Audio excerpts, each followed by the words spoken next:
는 인터뷰 뉴 진수. 정부가 10월 15일 고강도 부동산 대책을 발표한 지 2달이 지났습니다. 서울 전역과 경기 12곳을 토지거래 허가구역으로 묶었는데 그 이후 부동산 시장 상황은 어떤지 자세히 살펴봅니다. 박원갑 KB국민은행 부동산 수석 전문위원 나오셨습니다. 박원갑 위원님 어서 오세요. 네, 안녕하십니까. 네. 야, 이게 대표적인 전문가신데도 들어오기 전까지도 통계 막 계속 네. 챙기시는 모습이 제가 네. 되게 이제 인상 깊었는데, 자, 한 달 전쯤에 이제 블로그에 글을 게시하셨어요. 네. 부동산 시장 상황 숨고르기다 이렇게 표현하셨고, 네. 뭐 서울과 수도권 주택 거래량 줄고 상승률 둔화됐다 이렇게 네. 일단 그 당시에 분석하셨는데, 네. 한 달이 지난 지금은 어떻습니까? 지금 뭐 불안한 안정세 불안한 안정세? 요 정도로 볼 수는 있을 것 같아요. 그러니까 안정세. 이제 극단적인 뭐 패닉 바잉이 조금은 진정되고 네. 있는 것은 맞는데 여전히 이게 집값이 안 잡힌다는 거예요.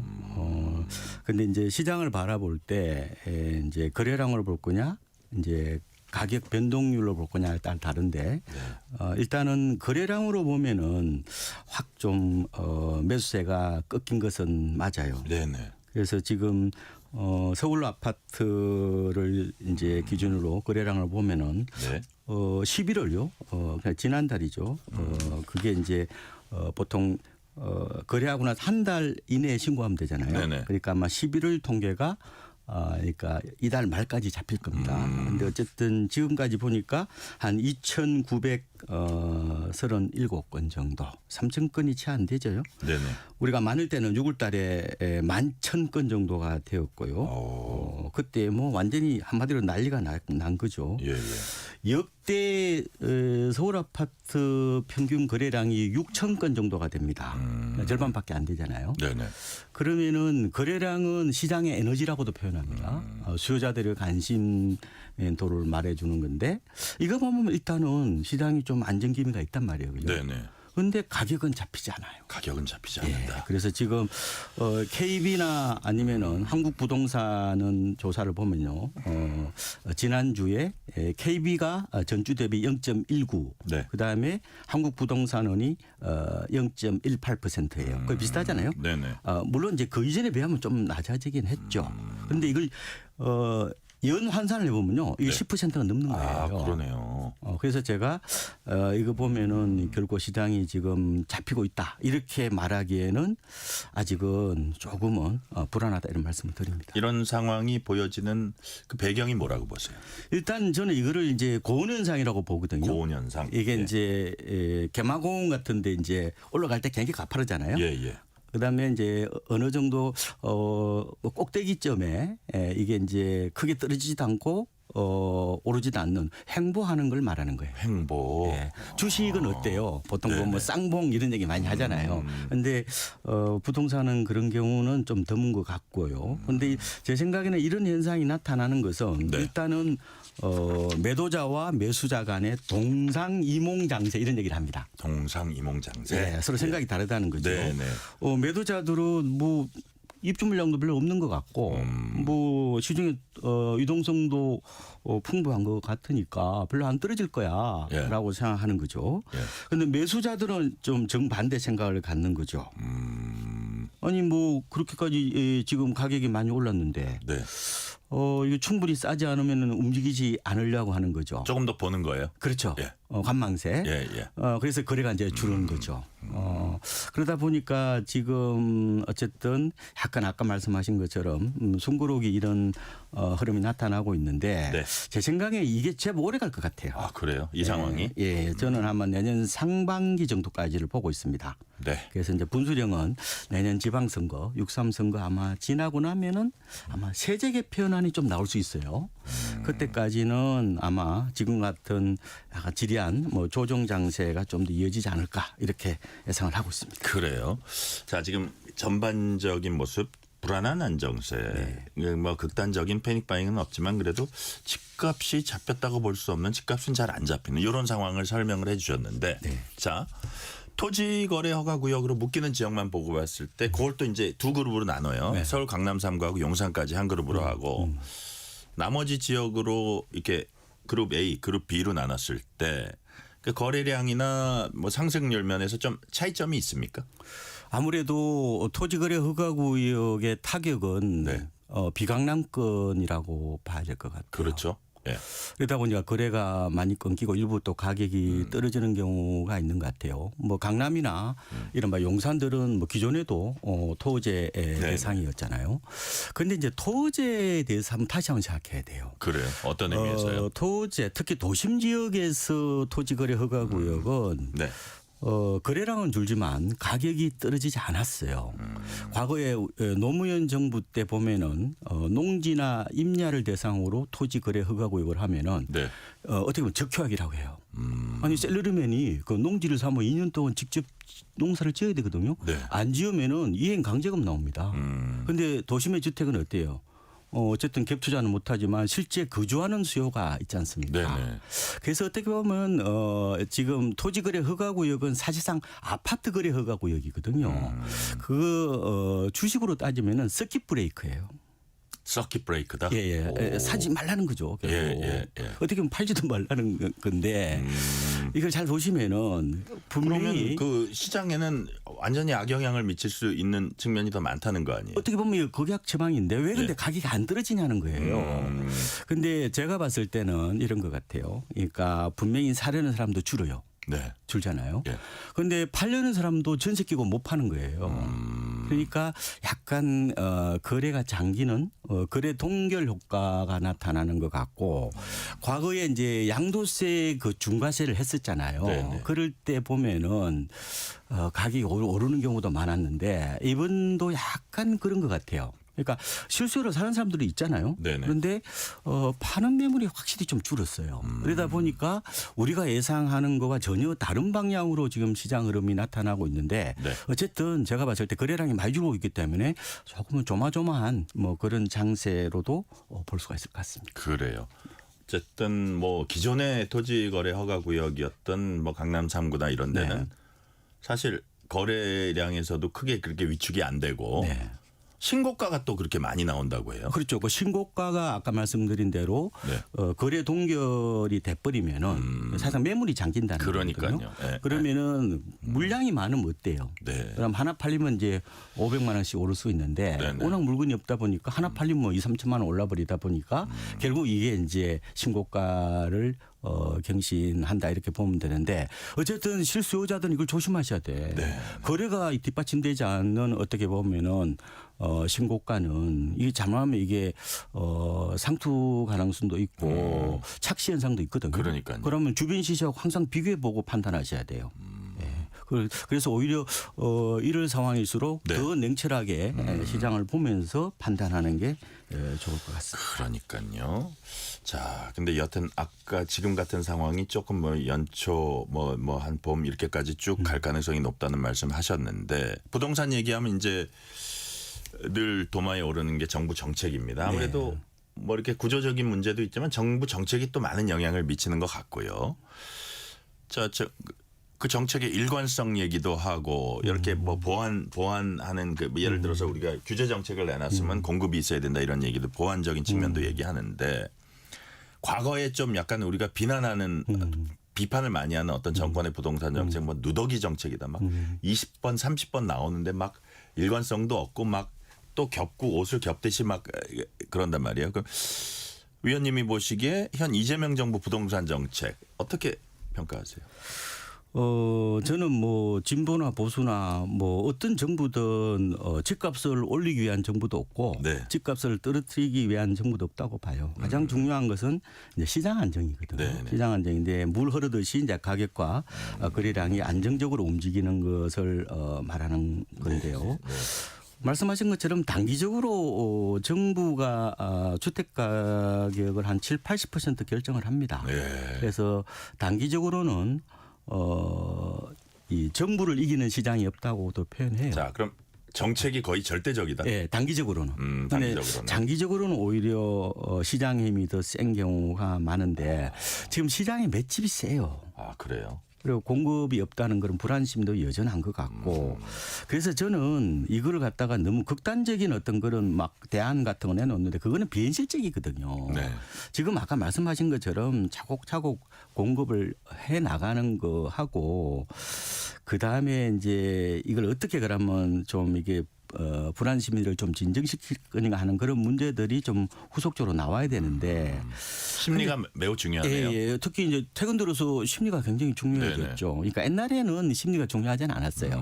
아파트가 어떻게 보면 중금융 상품이잖아요. 그러니까 주식처럼 굉장히 보면은 심리가 크게 작용한다는 건데 제가 이제 심리에 대해서 공부를 좀 해보니까 부동산의 심리는 불안 심리를 말하는 거예요. 불안 심리가 팽배하면요, 경제 펀더멘탈을 이탈해서 전혀 엉뚱한 방향으로 가버립니다. 그래요. 이런 경우가 많은데 어쨌든 지금 시장의 힘이 세졌기 때문에 저는 집값을 잡는다는 표현은 조금은 안 맞는 것 같고 오히려 변동성을 좀 축소하자. 어떻게 보면 정책이 불안 심리를 완화해 주는 것도 중요하겠네요. 그렇죠. 그러니까 이제 우리가 완화란 말씀을 표현을 하셨는데 가령 10% 오를 걸 한 5% 오르는 거, 5% 오를 걸 한 2% 정도로 낮추는 게 어떻게 보면 정부의 역할이 아닌가. 왜냐하면 과거에는 어떻게 보면은 정부 힘이 셌는데 지금은 시장이 너무 세니까요. 그래요. 돈이 너무 많이 풀려가지고 조금은 어쨌든 목표 설정도 좀 더 현실적으로 해야 되는 게 아닌가 뭐 이런 생각도 해보고 있습니다. 그래요. 자. 부동산 하면 이게 아파트 생각하지만 다가구 주택, 뭐 일반 주택 많습니다. 그리고 또 지역별로 아까는 제가 뭐 서울과 수도권 규제 지역 안에서 A 그룹, B 그룹 나눴습니다만 뭐 우리 전국을 보면 서울과 수도권 그리고 각 지방 충청 지역, 뭐 강원 지역, 영남, 호남 막 제주 지역 막 있습니다. 자, 지역별로 체감 경기 체감하는 그 부동산 경기는 천차만별일 텐데. 이재명 대통령도 최근에 그런 얘기했어요. 아 이거 진짜 이게 뭐 답이 없다 뭐 이런 식으로. 뭐 부동산가 올랐다고 제가 욕을 많이 먹는데 정말 답이 없다 이랬다가 뭐 야당 비판도 하고 그랬는데 어디부터 이게 돌파구를 만들어 나가야 됩니까? 제 생각에는 결국은 이게 석탑 쌓듯이 차곡차곡 해나가는 방법밖에 없다고 봐요. 방향성은 다 알고 있습니다. 어떻게 해야 되는 건지는. 가장 중요한 게 지금 공급 부족 불안 심리니까 원래 지금 발표를 했잖아요. 그걸 차곡차곡 이행해서 저 보니까 기다리면은 집을 싸게 살 수 있겠구나 하는 그런 신호가 계속 시장에 전달돼야 되고 그 신호가 그냥 신호로 그치는 게 아니라 믿음이 되도록 하는 게 필요한 것 같고요. 근데 이게 뭐 공급이 하루아침이 돼요? 안 되잖아요. 이게 그러면은 이게 이제 이게 투 트랙으로 가야 된다고 보는 거예요. 하나는 이제 공급을 이제 꾸준히 하는 거죠. 꾸준히 하고 좀 신속히 공급될 수 있도록 제도를 그렇죠. 하고. 뭐 여러 가지 인허가도 축소하고 어쨌든 좀 서둘러서 공급을 할 필요가 있는 것 같고 또 하나는 이제 이게 그 수요 관리라고 그래요. 수요 관리. 단기적으로는 수요 관리인데 수요 관리는 두 가지가 있습니다. 하나는 수요 조절이 있어요. 수요 조절은 대출 같은 거 이런 걸 적절하게 이제 어떻게 뭐 높이를 좀 높이는 뭐 그런 게 하나 있겠죠. 하나는 이제 수요 분산이에요. 수요 분산이 결국은 생산적 금융으로 가는 거. 정시로 가도록 하는 거죠. 실제로 고객 여타권 보면 올 들어서 많이 늘어났습니다. 그리고 또 하나는 결국은 이 수요 분산이 지금 집값의 모든 어떤 그 원인이 바로 수도권 과밀화에서 찾아야 된다. 다들 서울 수도권으로 오니까. 그러니까요. 아무리 지어도 안 되잖아요. 그래서 국토균형개발 그리고 지방으로 수요를 분산하는 중장기적인 과제네요. 그래서 지금 뭐 2차 공기업도 연내에 뭐 로드맵을 마련한다고 그렇게 우리 대선 공약에 있는데 뭐 임기 중에 내려가야죠. 내려가고 그리고 지금 뭡니까 부산 같은 경우 실제로 보면요. 굉장히 꿈틀거리고 있어요. 왜냐하면 회수부가 내려가잖아요. 그 무려 공무원분들하고 가족분하고 2,000명이 돼요. 굉장히 영향이 큽니다. 왜냐하면 공기업이나 공무원분들은 수요가 튼실한 분들이거든요. 그래서 어쨌든 간에 국가 전체의 어떤 그런 공간의 재배치라든지 이런 게 같이 동반돼야 되지 부동산은 이 부동산 문제로 해결이 안 되더라고요. 저도 한 30년 동안 지켜보니까 이게 뭐 다들 성질만 급해. 국토 균형 발전이라든지 어쨌든 뭐 큰 기관 그 공적 기관의 이전이라든지 이런 큰 덩어리가 없으면 이게 쉽지 않다 이거죠. 그렇죠. 네. 이게 옛날에는 강남 불패였잖아요. 지금은 서울 불패라고 그러잖아요. 그래요. 이걸 어떻게 깰 거냐는 거예요. 참 쉽지는 않고 어쨌든 너무 우리나라 사람들이 조급증에 걸려 있어요. 그래서 이거를 그냥 아까 제가 뚝딱 하는 게 아니라 차곡차곡 이게 해 나가는 뭐 그런 좀 뭐 그릿이라고 그러죠. 끈기 네. 같은 이런 게 저는 필요한 것 같아요. 그런 측면에서 아까 말씀하신 대로 그 일관성이 필요하다 이런 생각을 그러니까요. 하고 있습니다. 자, 서울 강남이나 일부 재건축 단지의 경우 규제 강화되면 잠시 주춤하다 이미 막 갑자기 가격이 확 오르는 이제 양상 거듭되고 있고 그래서 특정 지역 겨냥은 핀셋 규제. 야 이게 얼마나 효과가 있냐는 이런 비관론 또 나올 수 있고 역시 규제와 공급이 병행될 때 효과를 볼 수 있는 거죠. 큰 틀은. 그렇죠. 그래서 제가 그걸 투트랙이라고 말씀을 드린 거고 이제 다만 이 정부가 조금 긍정적인 측면은 있어요. 네네. 어떤 어떤 측면이 면에서요? 있냐면은 바로 집권 초기에 공급 드라이브를 걸었다는 거예요. 그러면 정책의 힘이 좀 받을 수 있잖아요. 네네. 과거 정부는 거의 뭐 임기 말 가가지고 공급 대책을 내놨어요. 그런데 뭐 조금 하다 보니까 금방 임기 끝났어요? 임기 끝나버리는 게 많은데 뭐 그런 측면에서는 좀 다른 것 같고 네네. 아까 또 말씀드린 것처럼 이제 부동산의 과잉 어떤 쏠림 현상을 뭐 금융으로 좀 이전한다든지 네. 아까 또 지방 어떤 공기업 이전 이런 것들이 종전하고 조금은 다른데 네. 그 실효성을 좀 얻기 위해서는 어쨌든 좀 속도감 있는 네. 뭐 그런 실행들이 좀 돼야 되겠다 이렇게 보고 있습니다. 그래요. 이제 재건축도 또 양극화다 이런 네, 얘기도 네, 있더라고요. 그래서 서울 강남 3구 재건축 이 부분은 좀 이게 이윤이 난다 그러나 수요도 많고 하니까 대체로 순조롭게 진행되는데 나머지 지역은 진척 잘 안 되는 곳 많다고 하고 뭐 서울 이 안에서도 그런 경우가 있다고 하고요. 네. 이게 이제 건설업체들이 또 원자재 값이 하도 오르다 보니까 선뜻 못 뛰어오르는 이거 이윤이 안 남을 것 같은 이런 경우도 있고 PF 방식 부동산 개발업체들 위기설도 일부 나오고 있고 그렇죠. 자 그래서 이런 건설업계 개발업계의 위기가 뭐 기본적으로 물량 공급을 더디게 할 거고요. 네. 결과적으로 이게 부동산 시장 불안으로 이어질 수밖에 없다. 이런 시나리오는 어떻게 보십니까? 그래서 그걸 놓고 한 2, 3년 전부터 계속 이제 일부에서 공포에 가까운 괴담들이 많았죠. 예. 그건 현실은 아니었잖아요. 그러니까요. 근데 이 분명히 거시적인 측면에서 봤을 때 이 건설업체 특히 PF 문제의 부실 문제는 우리 어떤 경제를 좀 옥죄는 어떤 그런 측면이 있을 것 같고 네네. 올 들어서 9월까지 벌써 종합건설사가 거의 486개나 넘어졌어요. 그래요. 그 심각한 문제인데 근데 이제 우리가 이제 소비자 입장에서 봤을 때 이걸 두 개를 분리하셔야 돼. 그러니까 뭐냐면은 PF 부실이 일어나면 과연 기존 그러면 아파트 값이 떨어지느냐. 네네. 그게 아니라니까요. 그러니까 이거는 공급자의 애로잖아요. 네네. 근데 이건 그러니까 이게 다 이제 지어진 기존 아파트가 어떻게 보면 가격이 떨어지는 거는 서로 다른 문제라고요. 네. 그러면 이게 두 연결고리가 있어야 되는데 그죠? 소비자한테는 어떤 영향이 오는 거예요? 소비자들은 단기적으로는 아무래도 이게 거시경제 불안 가능성이 있기 때문에 그러니까요. 심리적으로 좀 위축이 될 수 있겠죠. 근데 장기적으로 오히려 공급이 안 되면은 또 그래요? 가격 불안 요소가 있는 것 같고 네. 그래서 제가 말씀드리고 싶은 거는 이런 PF 부실 공급자의 문제가 소비자의 문제로 이게 전이되려면은 이게 연결고리가 바로 경제 위기가 나타나야 돼요. 아니 금리 급등이나 네. 이런 현상이 나타나야 하는데 그 정도까지는 아니죠. 그래서 지금 PF 그러는데 문제 그러는데 지금 수도권 아파트 값은 왜 올라요 그럼?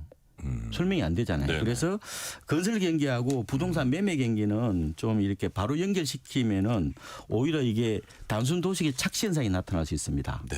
예, 그래서 이거는 좀 구분해서 어쨌든 접근하는 게 낫지 않겠느냐 이렇게 보고 있습니다. 예를 들어서 뭐 아까 480여 개 이제 쓰러진 거 말씀하셨는데 뭐 어디를 이름을 거명할 수는 없지만 좀 메이저 업체 뭐 뭐 20대 안에 속하는 이런 데 중에서도 좀 안 좋은 데도 있어요. 아, 그런 얘기가 나오죠. 그렇죠. 예, 아무래도 이제 그게 이제 자금난, 그러니까요. 그게 이제 불 꺼진 아파트, 중공업 미분양이 그러니까요. 결국은 이제 건설회사들을 이제 옥죄는 거죠. 옥죄는 뭐 돈이 안 자금적으로 들어가는 거예요. 안 결국. 도니까. 결국 예, 잔금이 예. 들어와야 되니까 입주하면 잔금이 그러니까요. 들어와야 되는데 그게 안 들어오다 보니까 네. 여러 가지 지금 동맥경화증 얘기를 하는 것 같고요. 특히 이제 지역에 있는 중견건설사들이 굉장히 좀 어려운데 그래서 이제 정부가 여러 가지로 이제 뭐 아파트를 더 매입한다든지 자금을 좀 지원한다든지 좀 하고 있는데 제 생각에는 지방이 지금 약간은 아파트 매매 경기는 조금 이렇게 뭐 꿈틀거리는 수준 아니면 네. 바닥을 조금 이렇게 지나는 어떤 그런 모양새가 있는데 이게 이제 건설사들의 뭐 자금난의 해소까지 가려면은 결국 미분양이 팔려야 되니까. 그러니까요. 근데 미분양이 왜 안 팔리냐는 거예요. 이게 분양가가 비싸니까. 그래서 서울 수도권 같은 경우는 이게 이제 원가가 한 30% 이상 올랐단 말이에요. 근데 네. 소비자한테 전가를 할 수 있단 말이에요. 근데 지방 그 전가가 안 되다 보니까 결국은 그게 부메랑으로 나타났다 이렇게 보는데 네. 제 생각에는 아마 아파트 매매 경기는 지방도 조금은 좋아지는 것도 있어서 서서히 이제 꿈틀거릴 거로 보이고 다만 미분양까지 해소되려면은 좀 시간이 좀 걸리지 않을까 이렇게 보고 있습니다. 집값이 이렇게 안 잡히는 배경에 시중에 돈이 너무 많이 풀렸기 네. 때문이다. 진단 뭐 내놓는데 한국은행이 여기에 대해서 반박하는 입장을 냈어요. 이거 무슨 얘기예요? 그게 이제 그 시중에 풀린 총 통화량을 M2라고 네네. 얘기를 합니다. 이제 네. 광의 통화라고 얘기를 하는데 그게 지금 한 4,471조 정도가 돼요. 네. 그런데 이 통계가 이게 이제 그 어떻게 보면은 글로벌 수준으로 비교해 보면은 좀 과다 계상되었다는 게 네. 이제 그 한국은행의 얘기인데 네. 흔히 말하면 우리 ETF를 하잖아요. 네네. 그게 들어가 있다는 거예요, 지금. 그래서 지금 1년 전에 대비해 보면은 M2 증가율이 한 8.7% 정도 돼요. 네네. 그런데 실제로 아까 ETF 빼버리면 5%밖에 안 된다는 거예요. 그 얘기군요. 예, 그 얘기인데, 근데 뭐 너무 그리 100%는 저는 믿을 수는 없는 것 같고, 조금은 한 일부 할인해서 좀 이렇게 좀 받아들이는 건 필요할 것 같은데 어쨌든 통화량이 많이 풀려 있는 건 사실이고 그리고 이제 전화하는 사람이 다 물어보면은 돈값이 없어졌다. 이런 얘기를 많이 하거든요. 그래서 아마 한국은행이 나름대로 이 집값 급등에 우리가 책임이 아니다 이런 식으로 이제 받아 해석이 될 수는 있는데 어쨌든 제 생각에는 이 수요자들이 시장 참여자들이 이 통화량이 너무 많이 풀리는 거 아닌가 하는 걱정을 많이 하거든요. 네. 그걸 좀 불식시킬 수 있는 어떤 그런 어떻게 뭐 지표는 저러 나오겠지만 그게 이제 결국 부동산으로 네. 이렇게 쏠리는 어떤 그런 걸 좀 막을 수 있는 그런 어떤 제도적 장치 좀 고민해 봐야 되지 않느냐 이렇게 생각을 해보고 있습니다. 전 뭐 일본의 부동산 버블 붕괴 사례를 얘기하시는 분들이 있던데 우리 상황이 일본과 다릅니까? 아니면 비슷한 어떤 리스크나 우려를 좀 주목해야 됩니까? 가장 중요한 것은 가격이 너무 많이 오르면은 네. 결국은 엄청난 후유증을 겪는다는 것은 같은 거거든요. 너무 마음을 놓을 그런 상황은 아니다. 그렇죠. 예. 근데 일본은 제가 봤을 때 예. 일단은 대출이 거의 뭐 담보가치에 비해서 120%까지 빌려줬잖아요. 네네. 우리는 한 40%밖에 안 돼요. 우리 주택금융공사에서 낸 수요자 실태조사 보면은 한 40% 정도 빌려가요. 그리고 일본은 저 기업들이 날렸죠. 그래서 네. 땅 어떻게 보면 토지 버블이었고 우리나라는 주택. 특히 아파트. 예. 그래서 지금 저도 아파트가 좀 걱정이에요. 지금 우리나라 시장을 보면은 과거에는 땅도 사고 네. 빌딩도 사고 상가도 샀죠. 네. 다세대도 샀는데 지금은 안 사요. 지금 아파트만 삽니다. 젊은 세대도 비슷한가요? 네, 아파트 퀴즈고 저는 이걸 아파트 편식 사회라고 말씀을 드리는데 아파트 무슨 사회요? 편식 사회. 아, 편식. 예. 아파트만 먹는다. 예. 네, 이런 게 그러면은 실제로 지난해에 우리나라 전체 주택 거래량 가운데 77%가 아파트였고요. 올 들어서 1월부터 한 10월까지 보니까 거의 한 뭐 79% 가까이 돼요. 네. 지방은 더 심합니다. 네. 대구나 광주 같은 경우는 90% 넘어요. 그렇군요. 그러니까 이게 이제 자칫이 그러면은 이게 자금이 분산되지 않고 한쪽으로 이게 쏠렸을 때 네. 그게 어떻게 보면 버블이나 여러 가지 이제 부풀릴 수도 있는 거거든요. 그래서 저는 어떤 서울이나 특정 지역의 아파트 혹시 이게 버블이 아니냐. 지금이야 뭐 어쨌든 견딘다 하더라도 계속해서 아파트만 사는 이런 상황이 온다면은 네네. 그렇죠.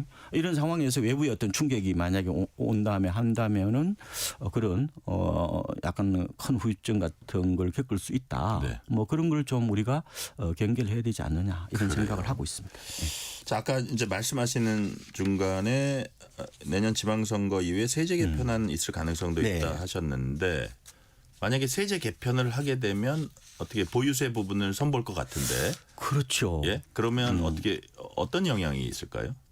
일단은 어떻게 할지는 잘 지켜봐야 모르겠어요. 그런데 되겠고. 대체적으로 지금 거래세는 낮추고 네. 보유세는 좀 올린다는 방향성이잖아요. 네네.